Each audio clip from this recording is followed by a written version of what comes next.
Era la noche de Nochevieja en el restaurante más exclusivo de Madrid, y Alejandro García, CEO de un imperio tecnológico de 2.000 millones de euros, acababa de ser rechazado por tercera vez. Todas las mesas estaban reservadas. Cada rincón del local estaba ocupado por familias elegantes y parejas que brindaban por el año nuevo. Él estaba solo, con un traje de 5.000 euros, con un reloj en la muñeca que valía más de lo que la mayoría de la gente ganaba en un año, y ningún sitio donde sentarse. Estaba a punto de marcharse cuando una mujer con uniforme de empleada doméstica, sentada en una mesa del rincón con dos niñas en uniforme escolar, se levantó y le hizo señas con la mano. Le estaba ofreciendo un sitio en su mesa. Alejandro se quedó inmóvil durante un largo momento, incrédulo de que una criada le estuviera ofreciendo lo que ninguno de sus contactos multimillonarios había conseguido procurarle. Lo que no sabía era que aquella mujer escondía un secreto que cambiaría su vida para siempre, y aquellas dos niñas que lo miraban con curiosidad inocente eran las hijas de alguien que él conocía muy bien. Si estás preparado para esta historia, escribe en los comentarios desde dónde estás viendo este video. Alejandro García tenía 38 años y una vida que sobre el papel parecía perfecta desde cualquier punto de vista posible e imaginable. Era el fundador y CEO de García Technologies, una empresa que había revolucionado el sector de la inteligencia artificial en Europa y que ahora valía más de 2.000 millones de euros en los mercados internacionales. Su rostro aparecía regularmente en las portadas de las revistas de negocios más prestigiosas del continente. Los políticos más importantes de España buscaban sus consejos y su apoyo financiero para sus campañas electorales, y las mujeres más bellas del país competían por ser vistas de su brazo durante los eventos sociales que marcaban el calendario de la alta sociedad madrileña. Pero aquella noche de Nochevieja, mientras caminaba solo por las calles iluminadas del centro de Madrid, con el cuello del abrigo levantado contra el frío de diciembre, Alejandro se sentía más vacío y solo de lo que se había sentido jamás en toda su vida de éxitos y conquistas profesionales. Había nacido en una familia acomodada de Madrid, hijo de un abogado y de una profesora universitaria que le habían dado una educación impecable y todas las oportunidades que el dinero podía comprar. Había estudiado en los mejores colegios privados de la capital. Se había licenciado con las mejores notas en la Universidad Politécnica de Madrid. Había hecho un MBA en Stanford, en California, donde había conocido a las personas adecuadas y había aprendido a moverse en los círculos que importaban. A los 25 años, había fundado su primera startup con el dinero de un fondo de inversión americano que había creído en su talento, y desde ahí había sido un ascenso imparable hacia la cima del mundo empresarial español y europeo. Pero a lo largo del camino hacia el éxito, Alejandro había perdido algo fundamental que ni siquiera todos sus miles de millones podían volver a comprar. Había perdido la capacidad de conectar verdaderamente con las personas, de confiar en alguien sin preguntarse qué querría de él, de amar sin miedo a ser traicionado o utilizado por su dinero y su poder. Su matrimonio con Valentina, una modelo de éxito con la que se había casado a los 30 años en una ceremonia fastuosa en Marbella, documentada por todas las revistas del corazón del país, había durado apenas 3 años, antes de derrumbarse bajo el peso de los malentendidos, las ausencias prolongadas por trabajo y una infidelidad que él había descubierto de la manera más dolorosa posible. No habían tenido hijos, y quizás había sido mejor así, dado cómo habían terminado las cosas entre ellos con abogados divorcistas que se habían repartido un patrimonio millonario, mientras los tabloides contaban cada detalle sórdido de su separación. Desde entonces habían pasado 5 años, y Alejandro no había vuelto a tener una relación seria con ninguna mujer. No por falta de oportunidades, obviamente, sino porque ya no conseguía creer que alguien pudiera amarlo por lo que era verdaderamente y no por lo que poseía. Cada mujer que se acercaba a él parecía más interesada en su cuenta bancaria que en su persona, más atraída por su poder que por su corazón. Y así aquella noche de Nochevieja se encontraba caminando solo por las calles de Madrid, mientras el resto del mundo festejaba rodeado de amigos y familiares.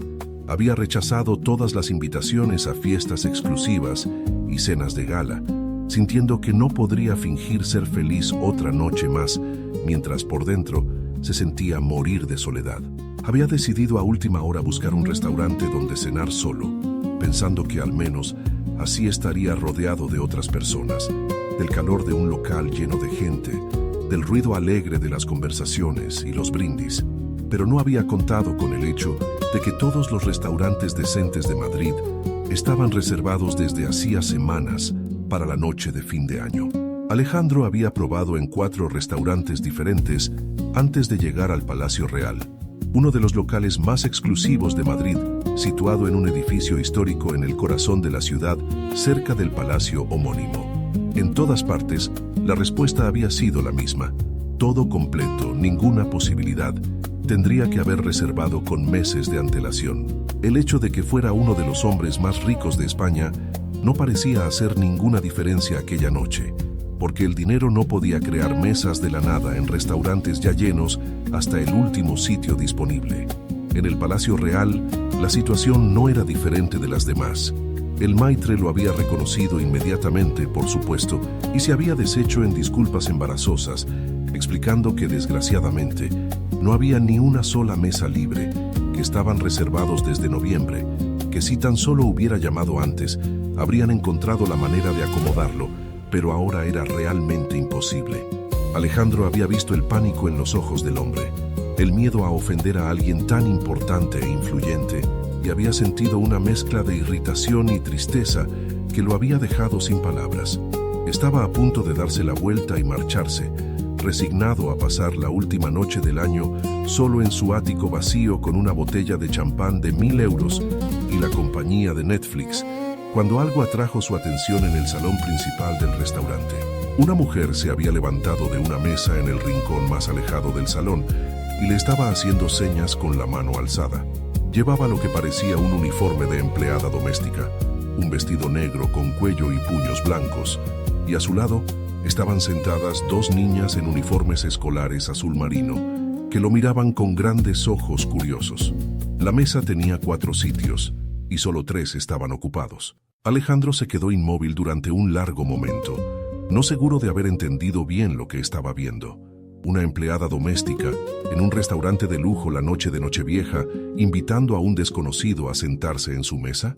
La situación era tan surrealista que pensó que había malinterpretado completamente el gesto, pero la mujer seguía haciéndole señas, con una sonrisa amable en el rostro que parecía genuina y carente de cualquier segunda intención. Las 2 niñas ahora también sonreían, como si la idea de tener un invitado inesperado en su mesa fuera una aventura emocionante en lugar de una intrusión no deseada. Alejandro se encontró caminando hacia aquella mesa casi sin darse cuenta, empujado por una curiosidad que no había sentido en años y por algo que se parecía peligrosamente a la esperanza. El maitre lo siguió con la mirada, visiblemente confundido por este giro inesperado de los acontecimientos, pero demasiado educado para interferir. Cuando llegó a la mesa, la mujer todavía estaba de pie y lo miraba con aquellos ojos marrones profundos que parecían ver mucho más de lo que mostraba la superficie. De cerca Alejandro notó que era guapa de una manera natural y no construida, con rasgos delicados y un porte elegante que contrastaban extrañamente con el uniforme modesto que llevaba. Debía tener unos 35 años, algunos años menos que él, y tenía el aire cansado pero determinado de alguien que había luchado duramente en la vida sin rendirse nunca. La mujer se presentó como Julia Fernández y las 2 niñas como Sofía y Martina, de 8 y 6 años respectivamente. Explicó con una sencillez desarmante y genuina que había notado el problema de Alejandro con el maitre desde el otro lado del salón y que en su mesa había un sitio vacío que habría sido una verdadera lástima desperdiciar en una noche tan especial como la de Nochevieja. Nadie merecía pasar la última noche del año solo, añadió con una sonrisa cálida que le iluminaba el rostro, especialmente cuando había la posibilidad de evitarlo con un simple gesto de amabilidad hacia un desconocido en apuros. Alejandro se sentó todavía un poco aturdido y desorientado por la absoluta extrañeza de la situación en la que se encontraba aquella noche. Él, uno de los hombres más ricos y poderosos de España, CEO de una empresa de 2.000 millones de euros, sentado en la mesa de una empleada doméstica y de sus dos hijas pequeñas en uno de los restaurantes más exclusivos de Madrid la noche de fin de año. Si alguno de sus colegas empresarios o de sus socios de negocios lo hubiera visto en aquella situación, probablemente habría pensado que se había vuelto completamente loco o que estaba participando en algún extraño experimento social para un documental de televisión. Pero había algo en Julia y en sus niñas que lo ponía extrañamente cómodo, algo que no había experimentado desde hacía mucho tiempo en compañía de otras personas, algo que se parecía a esa sensación de calidez y pertenencia que había perdido en algún lugar del camino hacia el éxito. Quizás era la ausencia total de sometimiento hacia él, el hecho de que lo trataran como una persona normal y no como una celebridad a la que impresionar o una cartera ambulante a la que cortejar con sonrisas falsas y cumplidos interesados. Quizás era la autenticidad evidente en sus sonrisas espontáneas, en sus risas cristalinas, en la manera en que las dos hermanas se pinchaban cariñosamente mientras esperaban el primer plato bromeando sobre quién comería más. Durante la cena, que resultó ser mucho más agradable que cualquier evento social al que hubiera asistido en los últimos años, Alejandro descubrió fragmentos de la historia de Julia a través de conversaciones interrumpidas entre un plato y otro, mientras el restaurante se llenaba cada vez más de risas y brindis anticipados. Era una madre soltera que trabajaba como empleada doméstica para una familia acomodada de Madrid desde hacía ya 5 años, ocupándose de la casa y del anciano dueño con una dedicación que iba mucho más allá de sus deberes contractuales. Su empleador, un anciano empresario viudo desde hacía algunos años que se llamaba Manuel Moreno, le había regalado esta cena en el Palacio Real como agradecimiento sentido por todo lo que había hecho por él durante el año que acababa de terminar, insistiendo con firmeza en que trajera a las niñas y que disfrutara de una noche de princesas por una vez en la vida, en lugar de pasar la Nochevieja en su pequeño apartamento de la periferia. Julia no habló del padre de las niñas durante toda la velada, y Alejandro no preguntó nada al respecto, respetando lo que parecía ser un tema delicado y doloroso. Había cosas que se intuían por los silencios elocuentes, más que por las palabras dichas en voz alta. Y él había aprendido a lo largo de los años a respetar los límites de las personas, incluso cuando la curiosidad lo devoraba. Pero notó una sombra oscura pasar por los ojos marrones de Julia, cuando la pequeña Sofía mencionó inocentemente durante el postre que papá nunca estaba para las fiestas importantes como Navidad y Nochevieja, y vio la manera experta en que Julia cambió rápidamente de tema, distrayendo a las niñas con la práctica consumada de quien había hecho esa maniobra defensiva miles de veces. Las niñas eran absolutamente encantadoras, llenas de energía incontenible y de preguntas curiosas sobre todo lo que las rodeaba. Querían saber a qué se dedicaba Alejandro y por qué era tan importante. ¿Por qué tenía un reloj tan grande y brillante en la muñeca? Si tenía un coche bonito y de qué color era. Si él también tenía hijos con los que jugar. ¿Te está gustando esta historia? Deja un like y suscríbete al canal. Ahora, continuamos con el vídeo. Julia intentaba frenarlas avergonzada, disculpándose por su intromisión, pero Alejandro se encontró respondiendo a sus preguntas con una paciencia y un placer genuino que lo sorprendieron profundamente. Cuando llegó la medianoche, brindaron todos juntos con el cava que Alejandro había pedido para la mesa, y las niñas soplaron en las trompetillas de papel que el restaurante había distribuido a todos los clientes, junto con las tradicionales 12 uvas de la suerte. Alejandro se encontró riendo por primera vez en meses, contagiado por la alegría sencilla y genuina de aquel momento. Las semanas siguientes a aquella noche de Nochevieja fueron las más extrañas y las más bonitas que Alejandro había vivido desde hacía mucho tiempo. Había pedido a Julia su número de teléfono antes de despedirse aquella noche, con la excusa de querer agradecer a su empleador por haber permitido indirectamente aquella cena inesperada. Pero en realidad quería volver a verla, quería volver a ver a aquellas niñas, quería volver a experimentar aquella sensación de calidez y de pertenencia que había sentido durante unas pocas horas en su mesa. Julia había aceptado con vacilación, claramente sorprendida de que un hombre como él, quisiera tener algo que ver con una simple empleada doméstica como ella. Pero cuando Alejandro la había llamado 2 días después para invitarla a comer con las niñas, había dicho que sí con una voz que traicionaba una felicidad que intentaba ocultar sin conseguirlo del todo. De aquella comida habían seguido otras, luego cenas, luego paseos por el retiro con Sofía y Martina, que corrían delante persiguiéndose entre los árboles, mientras ellos caminaban detrás, hablando de todo y de nada. Alejandro descubrió en Julia una mujer inteligente, culta, divertida, con una fuerza interior que lo dejaba admirado y con una dulzura que lo hacía sentirse protegido de una manera que nunca antes había experimentado. Y las niñas lo habían conquistado completamente. Se había encariñado con ellas más de lo que jamás habría imaginado posible, esperando con impaciencia los momentos en que podía verlas, comprándoles regalos que Julia intentaba rechazar porque eran demasiado caros, inventando juegos y aventuras que las hacían reír hasta las lágrimas. Fue aproximadamente un mes después de aquella noche de Nochevieja, cuando Alejandro descubrió por casualidad la verdad que Julia le había ocultado. Había ido a recogerlas a su casa por primera vez, un pequeño apartamento en un barrio popular de la periferia de Madrid, cerca de Vallecas.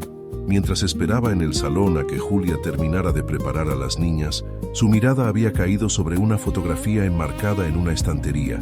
La foto mostraba a Julia más joven, sonriente y radiante, en un vestido de novia, junto a un hombre que Alejandro reconoció inmediatamente con un vuelco en el corazón que le cortó la respiración.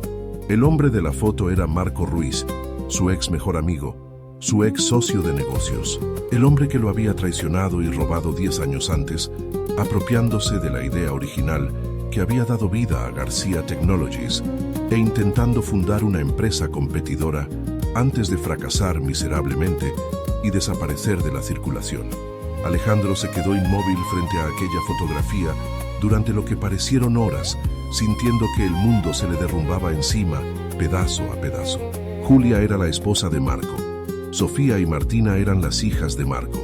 El hombre que había arruinado su vida, que había traicionado su confianza de la manera más dolorosa posible, era el padre de las niñas a las que él había aprendido a querer como si fueran suyas. Cuando Julia entró en la habitación y vio hacia dónde estaba mirando, su rostro se volvió pálido como una sábana. El silencio entre ellos fue más elocuente que cualquier palabra que pudiera haberse pronunciado en aquel momento. Julia le contó todo aquella noche, después de haber acostado a las niñas que no habían entendido por qué el ambiente había cambiado tan repentinamente entre los adultos. Se sentaron en la cocina con 2 tazas de café que se enfriaron mientras ella hablaba y él escuchaba en silencio intentando procesar cada palabra. Marco la había desposado 12 años antes, cuando todavía era un joven empresario lleno de sueños y promesas que parecían destinadas a realizarse. Había sido un hombre encantador, carismático, capaz de hacer sentir a cualquier mujer la más especial del mundo. Julia se había enamorado perdidamente de él. Había creído en él cuando todos los demás dudaban. Había dejado su trabajo de profesora para seguirlo en su aventura empresarial. Luego habían llegado las niñas, y con ellas las primeras grietas en el matrimonio que parecía perfecto. Marco había empezado a cambiar, a volverse obsesionado con el éxito y el dinero, a hacer compromisos éticos que Julia no compartía, pero que él justificaba como necesarios para competir en un mundo despiadado. Cuando había robado la idea a Alejandro e intentado fundar su propia empresa, Julia no sabía nada. Lo había descubierto solo después, cuando todo ya se había derrumbado. La empresa de Marco había quebrado en el plazo de 2 años, devorada por las deudas y los procesos legales que Alejandro le había interpuesto. Marco había reaccionado de la peor manera posible. Había caído en la depresión, luego en el alcohol, luego en el juego que había consumido lo que quedaba de sus ahorros. Y cuando las cosas se habían vuelto insostenibles, simplemente había desaparecido, dejando a Julia sola con 2 niñas pequeñas, una montaña de deudas que pagar y una vida que reconstruir desde las cenizas. Julia había luchado durante años para levantarse. Había aceptado cualquier trabajo que le permitiera mantener a sus hijas. Había vivido en apartamentos cada vez más pequeños y en barrios cada vez más pobres, Había renunciado a todo para sí misma con tal de garantizar a las niñas una infancia lo más normal posible. Al final había encontrado el puesto como empleada doméstica en casa del señor Moreno, el anciano empresario que le había regalado aquella cena de Nochevieja, y había conseguido alcanzar una estabilidad frágil, pero suficiente para salir adelante. Nunca le había contado a Alejandro sobre su exmarido porque tenía miedo. Miedo de que él la juzgara por las culpas de Marco, miedo de que él la odiara por asociación, miedo de que lo que estaban haciendo entre ellos fuera destruido por el descubrimiento de una verdad que ella nunca había elegido, pero que la vida le había impuesto. Alejandro escuchó todo sin interrumpir, sintiendo que la rabia que había experimentado inicialmente se disolvía lentamente ante el sufrimiento evidente de aquella mujer que no había hecho otra cosa que sufrir las consecuencias de las acciones de un hombre que los había traicionado a ambos. La noche en que Alejandro descubrió la verdad sobre Julia y Marco fue la más larga y difícil de su vida reciente.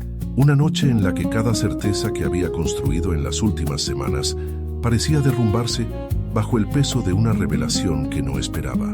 Volvió a su casa, a su ático lujoso y terriblemente vacío en el centro de Madrid, y pasó horas interminables caminando de un lado a otro en el salón, intentando desesperadamente poner orden en sus pensamientos y en sus sentimientos que parecían querer arrastrarlo como un río desbordado sin diques. Por un lado, estaba la rabia hacia Marco, que nunca se había apagado del todo, a pesar de todos los años transcurridos, el recuerdo vívido y ardiente de la traición que casi le había destruido la vida y la carrera 10 años antes, cuando ambos eran jóvenes y estaban llenos de sueños.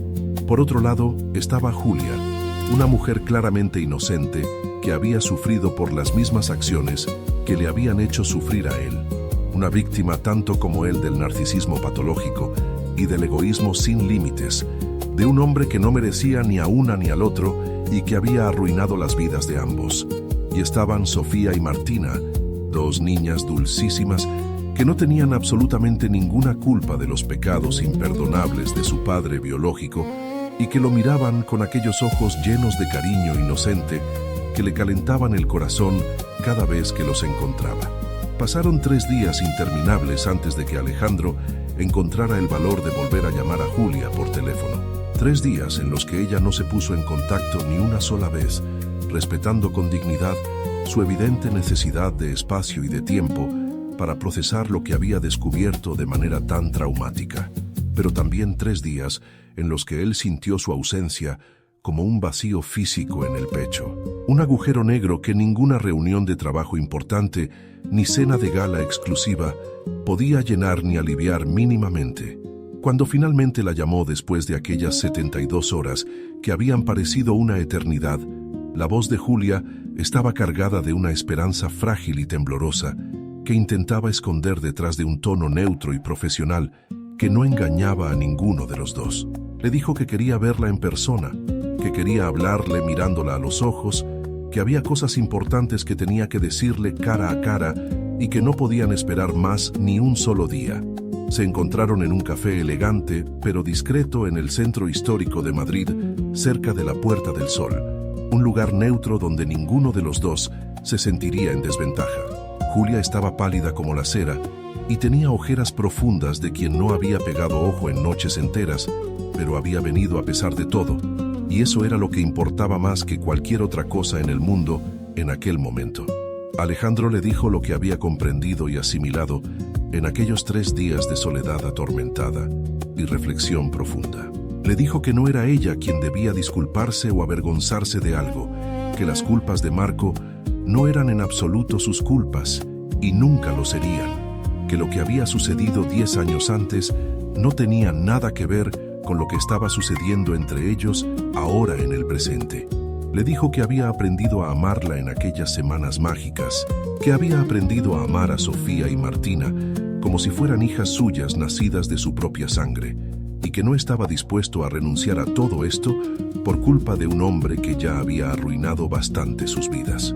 Julia lloró al escuchar aquellas palabras liberadoras, lágrimas de alivio inmenso y de felicidad pura que caían silenciosas por sus mejillas mientras él le sostenía las manos delicadamente entre las suyas sobre la mesa del café. Le dijo con voz rota por la emoción que había tenido tanto miedo de perderlo para siempre, que aquellas semanas juntos habían sido las más bonitas y luminosas de su vida, desde que Marco se había ido abandonándola con 2 hijas pequeñas, que no sabía cómo habría hecho para explicarles a las niñas por qué su amigo Alejandro ya no venía a verlas si él hubiera decidido cerrar todo y desaparecer de sus vidas. Pero Alejandro no tenía ninguna intención de cerrar nada ni de desaparecer. Al contrario, quería abrir un nuevo capítulo, el más importante y significativo de toda su existencia. Un año exacto después de aquella noche de Nochevieja que lo había cambiado todo, Alejandro y Julia se casaron en una ceremonia íntima en una finca con vistas al mar en Marbella. Sofía y Martina fueron las damas de honor, preciosas en sus vestidos blancos, mientras esparcían pétalos de flores por el pasillo. El señor Moreno estaba sentado en primera fila, con lágrimas de emoción en los ojos, feliz de ver a Julia encontrar la felicidad. Alejandro adoptó legalmente a las niñas 6 meses después, dándoles su apellido y todo el amor que un padre podía dar. Nunca había pensado en querer hijos, pero ahora no podía imaginar su vida sin aquellas 2 pequeñas que lo llamaban papá. Y cada año, la noche de Nochevieja, volvían al Palacio Real para cenar en la misma mesa donde todo había comenzado.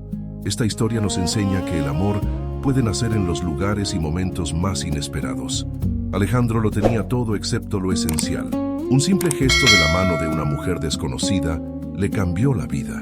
Nos recuerda también que las personas no son responsables de las culpas de quienes las hirieron. Julia no era Marco, y juzgarla por las acciones de su exmarido habría sido un error imperdonable.